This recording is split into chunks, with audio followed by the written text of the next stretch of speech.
dispensary has been started on the roadside near our field hospital, and people are coming for miles to get medicine and advice. The civil population are suffering terribly on account of the war. They have been so neglected. One girl walked 20 miles to get medicine for her father, mother, sister and brother, who were all down with typhus. At 9 o'clock this evening, a very bad case of typhus arrived in an ox cart. A poor soldier who was just on leave. His old mother and father came with him. They were to sleep under the cart, and as the ground was inches thick with mud, we got them bundles of straw. We also gave them hot coffee and bread. One sees some sad sights. People in dear old England cannot imagine the state of this part of the world. Thousands and thousands are suffering and cannot get attention. The baby belonging to the poor woman who was wounded by shrapnel died this morning. It is a blessing, as the poor little thing had been so neglected.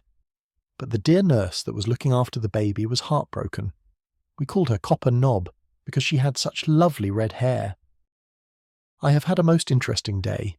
I spent part of the morning in the wards helping with dressings.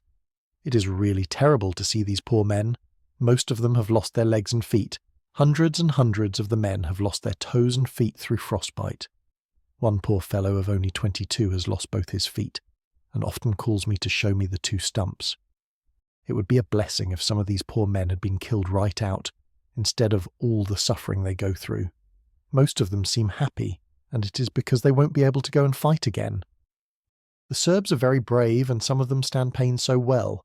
One man had an operation on his spine, some broken bone removed, and he was walking about 2 hours after.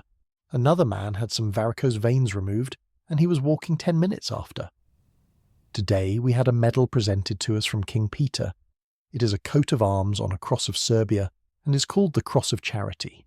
2 of the government officials came up to present us with them, and they gave us a testimonial of their appreciation of our services.